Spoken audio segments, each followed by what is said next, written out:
Welcome one and all to another edition of the Defo Show with Lubie here on the 5 Reasons Sports Network, brought to you by Water Cleanup of Florida. Rain, sun, or shine, our homes or offices can have water or fire issues. No worries, Water Cleanup of Florida is here to make sure those issues go right away. Plus, with 60 years of combined experience between Robert, Michael, George, their entire team, and those certified, licensed, insured contractors, they'll make sure whatever issues you have not only go away, but what was there looks brand new. 954-579-0356. Again, 954-579-0356. Don't stress home, office, water, fire issues. Just call Water Cleanup of Florida, 954-579-0356. Go to the website, WCUFL.com. Check them out on the socials at Water Cleanup FL. And Google, don't just trust me and my wife, who worked with them, and they did a fantastic job for us. Check them out on Google with over 85-star reviews. Service industry companies can be a hassle. They usually get the job done, but communication, getting to them, getting them out there, getting it done efficiently, swiftly, can be a problem. It's not with Water Cleanup of Florida. They'll get back to you. They'll get the job done quickly and, once again, look brand new. 954-579-0356. If you have the schmutz, they have the guts. The Miami Heat all regular season felt really schmutzy. They fought tooth and nail just to get into the playoffs. Lots of us, and I say us because I was one of them, wondered if making the playoffs made any sense because of the way they struggled most of the season and down the stretch against the Hawks and even the Bulls in the play-in tournament. And then the playoffs happened. Playoff Jimmy, playoff Kyle, Caleb Martin, Strus, Vincent for the most part until this series, all woke up, and the Miami Heat now lead 3-1 over the New York Knicks. We talked about it with NBA Insider, editor for Heavy.com, the one only Sean Deveney here on the Defo Show with Lubie on the 5 Reasons Sports Network. We welcome Sean Deveney, Heavy.com, basketball analyst, a longtime NBA analyst to the program, always one of our favorites here. Tom Thibodeau. Well, we've been joking about this. I mean, next to the word schlep in the dictionary would have to be Tom Thibodeau at this point. He just looks like a disheveled shell of himself, and not so much because, I mean, this was even when the Knicks were rolling against the Cavs. This guy just looks like a guy that should be selling hot dogs, outside of the arena instead of, coaching the Knicks. But, a brilliant two-time coach of the year, had a nice season with the Knicks. Kind of breezed against the Cavaliers, which did surprise some people. And yet not looking too swift in the series. What are you seeing between the Heat and the Knicks so far, Sean Deveney? Yeah, the defense has not been the same for the Knicks, especially in clutch moments. I think that Miami's been able to expose some things. Jalen Brunson's size, the fact that Julius Randle is sometimes only a semi-engaged defender. The Heat have done well to take advantage of that. The thing is that about the series, Miami's really done well to take away the Knicks bench, which has been, such a huge part of sort of their rebirth since they got Josh Hart at the trade deadline. Hart probably cost them some last night, and he's been such a boon for them. Not having Emmanuel Quickly is obviously who's the runner-up in the sixth man award. That really hurt them as well. But yeah, that bench has not been the same for the Knicks, and it was such a weapon for them. And coming into the series, you had to think that was a big advantage for them against the Heat team that had Jimmy Butler hurting and of course Tyler Hero out. But that bench has really been much better than anybody could have expected to grow with people as well. Much better than anybody could have expected for the Heat. It's interesting you talk about guys who were there, not there, and for the Heat, it's guys that hadn't been there and woke up. Kyle Lowry, we've talked with you about Kyle Lowry, how it was one of those moves that might have set the Heat back. One of those moves that, a Heat team that was a one seed last year fell off because in large part they couldn't go get other players because in large part they went and got Kyle Lowry and he himself was doing nothing. I don't know if it's health. I don't know if it's big time players wake up at big time moments, but he's been a very different dude in these playoffs, especially in this series. Honestly, without Hero, when they go to the bench instead of going to the doldrums, Kyle Lowry has actually made those minutes amazing. They've actually been better at times when they go to the bench, and not only kept the lead, they've extended the lead many times in this series without Butler. The Butler minutes were the big fear, where the Butler minutes have been without Butler minutes have been very strong. We talked to you a lot about this. You follow this league. You cover this league.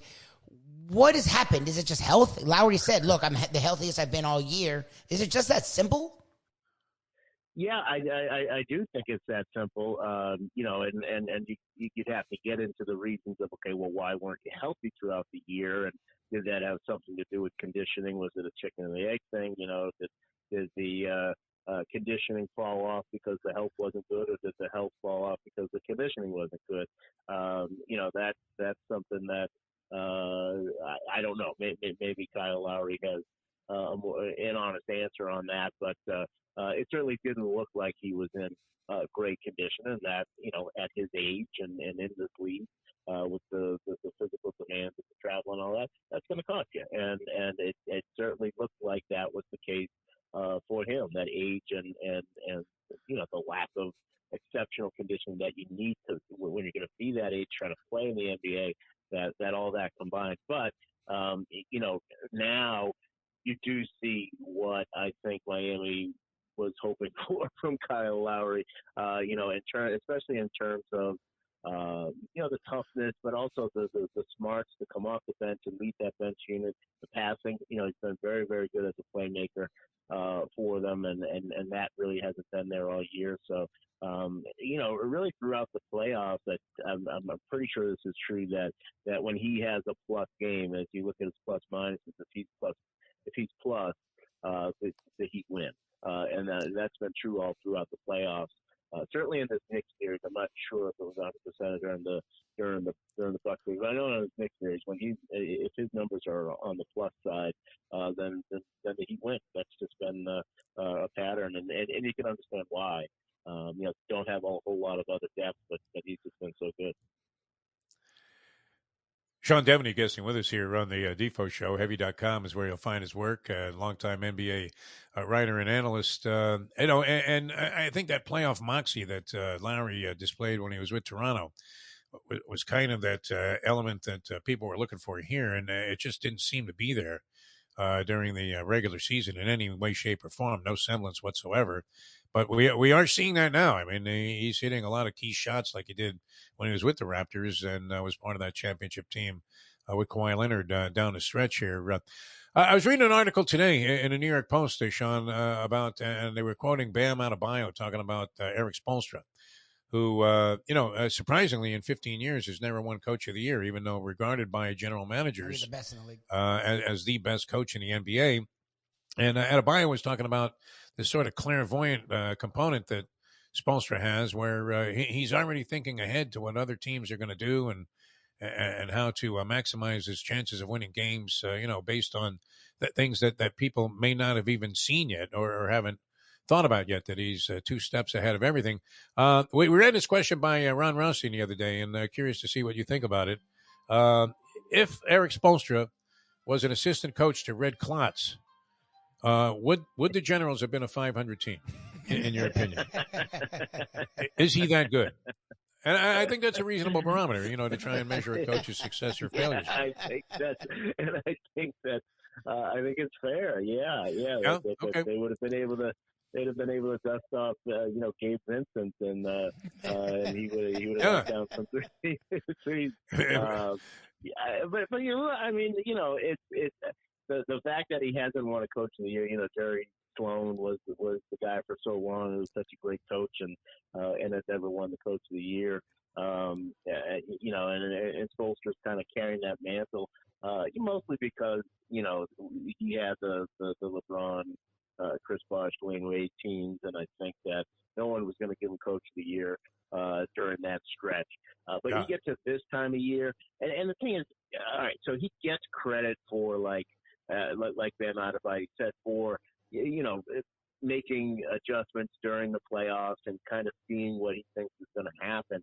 But what you got to remember is that he's been doing this for 82 games. He uses these 82 games to find out what he can get from players.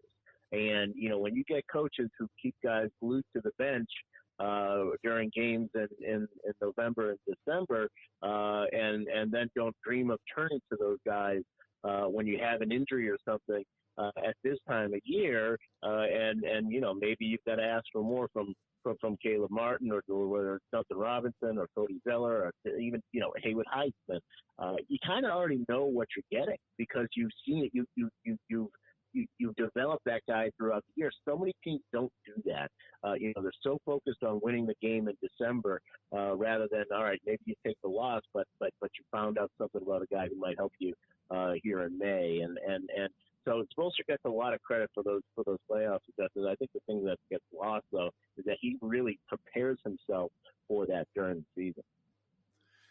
All right, so the Knicks now find themselves on the verge of elimination, going back to Madison Square Garden, down 3-1 in that series, and an improbable 8th seed has an excellent opportunity, 3 swings now to make it to the NBA Final, where they will face whom if they make it that far, Sean Deveney. We have Boston and Philadelphia. Boston, back with the home court edge, best of 3 series. I wasn't overwhelmingly impressed with Philadelphia in the last couple of games. They almost spit the bit in what was obviously a very crucial Game 4, as all games in the postseason are. And yet they did not fall into that 1-3 deficit going back to Boston. They do have a win in Boston without Embiid. And it's been Jekyll and Hyde James Harden that seems to be the deciding factor in the games that have been played so far. How he goes, so go the Philadelphia 76ers. What do you make of that one? And what kind of chances, let's, get ahead of ourselves. What would you give the Heat of beating either of those two teams from what you've seen so far? I'd give the Heat a chance against both of those teams, certainly against Philadelphia, which isn't as playoff tested as Boston is, and really is a team that, the holes can be pretty well exposed on Philadelphia. I think the Celtics are really a baffling team because you look at them and you can't tell what you're going to get from night to night. They are very often their own worst enemy. They get back into that Game 4, and they've got every chance to win it, really. And they make some boneheaded plays down the stretch, they allow James Harden a 3 where they should never let him take a 3 in that spot. They fail to get off. I mean, how do you not get off a shot at all during a playoff game in overtime with the game on the line when you're down by a point? It's just to not get off a shot at all. It's just remarkable. But that's sort of been the Celtics this year. There's so much talent, and they are better. They are the best team in the league, but they are very often their own worst enemy. So, a team that's disciplined and smart like Miami would certainly have a chance against the Celtics. They'd be up against it because Boston has superior talent. But we saw this last year. It was the same thing. That the Celtics were the better team and still nearly lost that series. So you'd have to give the Heat, I think, a better chance against Philadelphia, but certainly a chance against either one of those teams. How much of are those miscues on coaching? Because it's funny, Mazzulla sort of skated through the year because he was coaching a team that was ready to win, and it felt almost like some of those like LeBron teams where just stay out of the way, coach, and we'll take you there. Some of the Miami Hurricanes teams, they joked about Larry Coker that Ed Reed would be like, coach, go away. But at some point in the playoffs, you see where coaches are needed, and you're seeing it with a Spoelstra. You'll see it from time to time where a Kerr will possibly make a difference. You saw in the past with Pop. This guy is young. He's just thrust into this position. And it feels, look, we've seen Doc Rivers do this for years. Finally, people are catching up with the fact that Doc Rivers finds ways to lose when winning is right there in his hand. Is that series really, does it feel like one coach versus the other trying to find a way to lose? That's what I felt like when I watched that series. I would dare you to it's go Rocket Spurs at the end of the regular season. Rocket Spurs, right? I'd like to hear what Joe Mazzulla would say to that question, but it's I think with both of those coaches, they probably take more criticism than they deserve. I think that both of them are very good coaches who have at times had things not working. And certainly Doc has had some really bad luck in the last couple of years, and he's also made some pretty big mistakes during playoff series in the last couple of years as well. But Missoula is sort of a different kettle of fish because he goes back to Brad Stevens, and he's been in Boston. He knows these players. They know him, and they've known him for a long time. So he's got sort of a different level of relationship with these guys, and he's the only guy who stayed on when Ime Udoka came in last year, and then got promoted when Ime Udoka left, and he's pretty ingrained with these guys, and knows them pretty well. But the whole thing with his timeouts and why not? He had two of them and at the end of regulation and didn't use them. There's plenty to be questioned there. But certainly, if you ask the players, they've definitely got the guys back. Anybody ever figured out what exactly Udoka did? It had to be the owner's wife, no? That he was having an affair with. I mean, how the hell did that happen, man? I mean, the guy goes from being, just the darling of Beantown to a disgrace, and then ends up getting the Rockets job. And very little was said in terms of detail as to what happened there. All right, the Lakers. I was telling Lubie since they were 2-10. Don't forget, Defo, that was the punishment from the league is that he had to coach the Houston Rockets. He may get Wemby. Yeah. It's possible. Yeah, he ends up being right on top of things, which couldn't happen to a worse guy with Tillman Fertitta still owning that ball club. All right, the Lakers. I told Lubie when they were 2-10, don't sleep on the Lakers. That they still had possibilities. Didn't look like they were going to make it with the roster they had. The guy that looks like Rob Lowe, Pelinka, I guess, changed things up and got a couple of acquisitions that obviously were key. And now they sit there, in what you would think. I don't know. Do you consider it a commanding? Obviously, it is numerically, but do they have Golden State by the jugular in this series at 3-1? Yeah, absolutely. I mean, they've taken away so much of what the Warriors want to do, and they've been able to withstand, some pretty good performances from Steph Curry. And still been able to win. Lonnie Walker for them to dust him off at the end of the bench and flop him in there and get the before. 15 points in the fourth quarter to help them win that game. That's some great coaching, some great GMing there. Because Lonnie Walker was out of the rotation. I mean, he was just not. He wasn't playing. He played quite a bit during the beginning of the season, but then they really moved away from him, and just like that, they popped him back in there, and he starts producing. But yeah, the Lakers, yeah, they've got the Warriors are a championship team that's come back from a 3-1 deficit before, of course, against Oklahoma City a couple of years ago, 2016.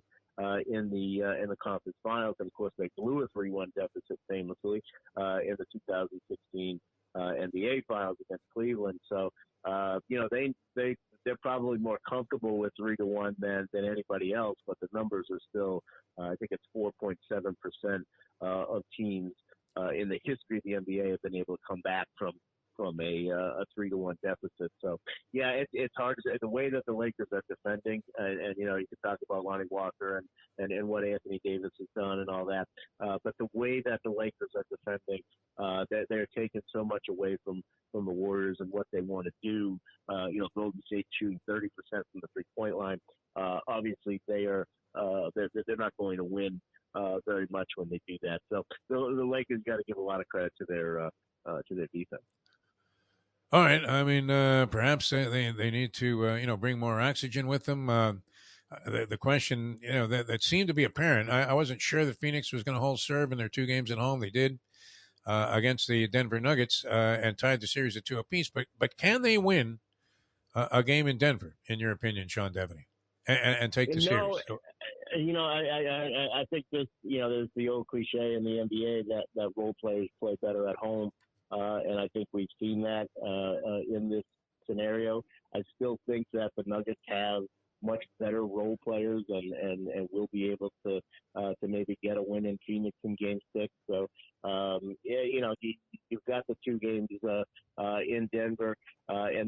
chance to win one in Phoenix. And just looking at this series, when the Suns have been able to win, they've really needed some superhuman performances from guys, from Devin Booker, Kevin Durant, and certainly you're capable of getting that.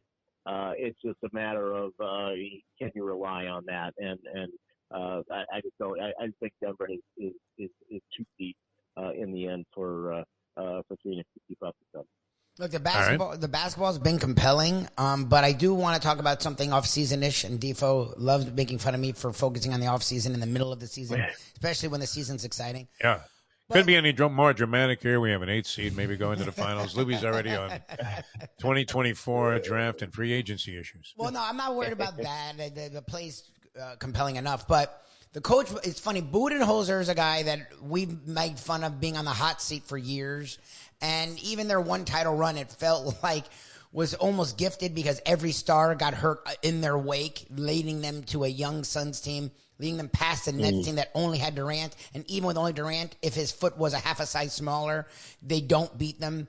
And outside of that year, every year it felt like the Bucks underwhelmed. But a lot of people give Budenholzer a lot of credit for taking the Bucks to that place. And then we find out in this series that looked very peculiar, he loses his brother that they had kept under wraps. So you would think that would affect his thinking, and the Bucks still had no problem, it seems, to can him. What are your thoughts on Budenholzer as a coach? How much blame do you give him for the Bucks' sort of derailment this year? And what do you see for them going forward? Because people are sort of writing them off now when they still have Giannis and they still have a really deep, talented team. Yeah, I think Nick Nurse is probably going to be the guy that you'd have to look at first. Leaving the Raptors, and a guy who's won a championship and he's got a pretty good reputation, especially offensively, because the thing that probably gets the most criticism about the Bucks, and the defense wasn't great this year, but the thing that gets the most criticism is that they are so one-dimensional offensively, and they've never really tried to expand beyond that. Nick Nurse is a very, very good offensive coach. So, he'd be the guy who I think would be the most likely candidate to get that job and could actually make an impact. But they are in a situation where, they're getting older, and Giannis is still 28, but Drew Holiday is getting up there, and Chris Middleton, has been really good at times, but he's getting out.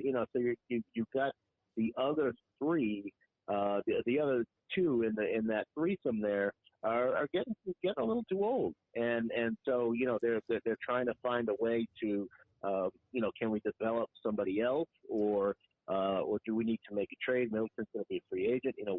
What sort of commitment do you make to him financially? They're in sort of a little bit of a crossroads here. So you're right that it's going to start with the coach, and I think Nick Nurse will be the guy, and I think he'll be able to make a difference. But they've got some wider questions to answer in terms of where they're going to go and what the rest of Giannis' career is going to look like. I think the only show that made Red on Roundball as a halftime filler in NBA television history, that was just more pedestrian and mundane. What was the draft lottery drawing? But when they used to insert that at halftime of a playoff game, and you'd see Elgin Baylor just with his face in his hands after getting jobbed again on another certain number one pick. This year, I mean, you have Wembanyama, who I saw a feature on. He was featured prominently on ESPN over the weekend, and you thought, wow, I mean, look at this guy. I mean, is this going to be the equivalent in drop-off of talent from 1 to 2 from the Kareem Abdul-Jabbar Neil Walk draft? It's 2 to 3. Yeah, it's Scoot Henderson everybody seems to like and would probably have been the number one pick, but he's kind of an undersized point guard, and certainly point guards have sort of taken over the league, but they're not rare commodities. This guy, at 7'4", and he can block, 15 shots a game, and he's got a big blue ox named Dave. He's got everything going for him, this is it is just different, and no question who the number one pick is going to be. You don't get a lot of those kinds of drafts. There's some other good players in this draft. It's just nobody quite like him, though. So there'll be a lot going, a lot riding. 2003 with LeBron is the only, really the only draft that I can think of that has the kind of hype that we're seeing for this guy. And in that draft, though, you also had Carmelo Anthony and Dwayne Wade and Chris Bosh. So you had some pretty good consolation prizes, even if you didn't get LeBron. It's definitely a much, much deeper drop off from one to the other here. Has Joe Dumars ever explained what he was thinking when he took Darko Milicic, number 2, with those other 3 guys? I mean, waiting on the board to drop right behind him. I mean, that was one of the shockers of all time. And unfortunately, they did win the championship the following year, so he kind of skated on that because they won the championship in 2004. And you can always say, hey, look, if we had drafted Carmelo Anthony, maybe he wanted to play, maybe he would have been a problem, and maybe we wouldn't have won a championship. But I don't know, that might be stretching logic a little bit. Yeah, no, I mean, giving them the benefit of the doubt there for not taking Carmelo. You would have to say that of the two, Carmelo had the more distinguished career. Sean, always a pleasure. We thank you so much for being with us. We'll talk to you again, we hope, if you're amenable to it, as the playoffs progress, because it certainly has been interesting here in South Florida, and always interesting around the rest of the country as well. So we always appreciate your input here on the show. Thanks for being with us. Okay, thanks for having me, guys. Thanks, Sean. All right, Sean Deveney, ladies and gentlemen. Always fun, entertaining, and interesting talking to the one and only Sean Deveney, who is a national NBA insider, writer, editor for Heavy.com. Also, he's an author. But if you follow him, he does report on the Miami Heat a lot, and he has a lot of respect for the Miami Heat. We do enjoy talking to him about the Heat, and now with the Heat and the Knicks, and we've talked with him during the regular season, near the end of the regular season, and in this very surprising and fun playoff run. It's funny, last night Jimmy Butler wasn't otherworldly. This series he hasn't been. He missed one game with injury. He came back in game 3 and played well off the injury, but wasn't superhuman like we saw versus the Bucks. But he hasn't had to be. And what's funny is his team hasn't had to be. I don't know what the Knicks good or bad, but the Heat overall have sort of struggled offensively. Defensively, they've been solid. They've been good. Rebounding, struggled game 1, but the last 3 games, I guess, have rebounded pretty well. And last night, the rebounding saved their ass. They couldn't hit the side of a barn. Vincent has been horrendous the last 2. He was good the first 2 games. He's been horrendous the last 2 games. Caleb Martin, again, was good the first couple of games. Has not been good the second couple of games. Kevin Love, same thing. Zeller's been disastrous. But Bam was finally aggressive. Butler wasn't otherworldly, but was okay on offense, good on defense, and was the metronomic presence the team needs. And Kyle Lowry, the guy that some people like myself were excited to get, who had let us down, made me look bad, has awoken and has been a key cog in the bench and then late minutes closing out games for the Miami Heat. The Miami Heat now sit up 3-1 on the New York Knicks. A lot of people picked against them. I didn't get that. I wasn't cocky or confident, but I didn't understand the Knicks fans and national media and just media in general, people in general, being all on the Knicks. I'm like, yeah, they got past the Cavs, but the Cavs, it wasn't this imposing series victory. The Cavs just looked young. The Cavs looked like Donovan Mitchell was doing everything he could, and Darius Garland and Mobley, 2 burgeoning stars, just weren't ready. And they had plenty of opportunities. It wasn't the Knicks' great defense. They had plenty of opportunities. They just didn't do anything, and the Knicks got by, and that's good for them. But they weren't scary. I didn't understand the Knicks' bravado, the Knicks' confidence. And the Heat haven't even played well. The Heat really have struggled on offense, and they've been good on defense, but they haven't been elite. And until last night, the game before they were good rebounding. Last night they were great rebounding. It saved their rear, but the rebounding has been a struggle, and the Heat are up 3-1. So we shall see how this series plays out, how the rest of the playoffs play out. The NBA, we talked the rest of the NBA playoffs with Sean as well. Lakers up 3-1. You have 2-2 with the Sixers and the Celtics. They get back in action Tuesday night. And the Nuggets and Suns, that series is now knotted up at 2-2. They're also back in action Tuesday night. We'll talk about all that. The Panthers take the ice again Wednesday. Now the Heat and Panthers play again together, which is annoying the same night. We'll talk more about that as the week rolls on. Don't forget to check us out each and every morning on South Florida Live, 7 to 9. Check us out each and every day right here. Defo on 5 with Lubie. Check out our national podcast. We're doing some interesting things there, having a lot of fun. The Believe Network, BLEAV.com. Search after hours. And our South Florida skewed sports content right here. The Defo Show with Lubie on the 5 Reasons Sports Network. Hey, folks, Tony Segreto here. Let me ask you a question. What do you look for when you go out to eat? Good food, obviously, friendly atmosphere, not too loud, but good energy, reasonable prices, and a place where you feel comfortable. All those ingredients, no pun meant there, are hard to find unless you're talking about the Texas Roadhouse. You see, they encompass all of those attributes. Really, really good food, amazing atmosphere, good for a family, good for a date, or just a night out for yourself, and prices that will make you extremely happy. Their ribs unmatched, steaks hand-cut every day. Everything, and I mean everything, is made on site, including their incredible bread.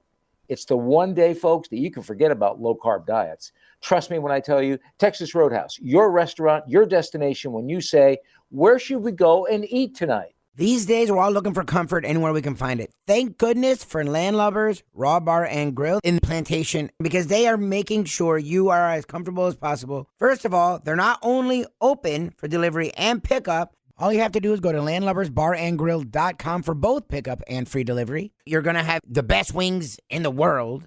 You're going to have a great burger. You're going to have their amazing soups. Again, Landlubbers, Raw Bar and Grill. It's nice and easy. Just go to landlubbersbarandgrill.com for both your pickup and free delivery. Thank goodness for Landlubbers for making you always feel right at home.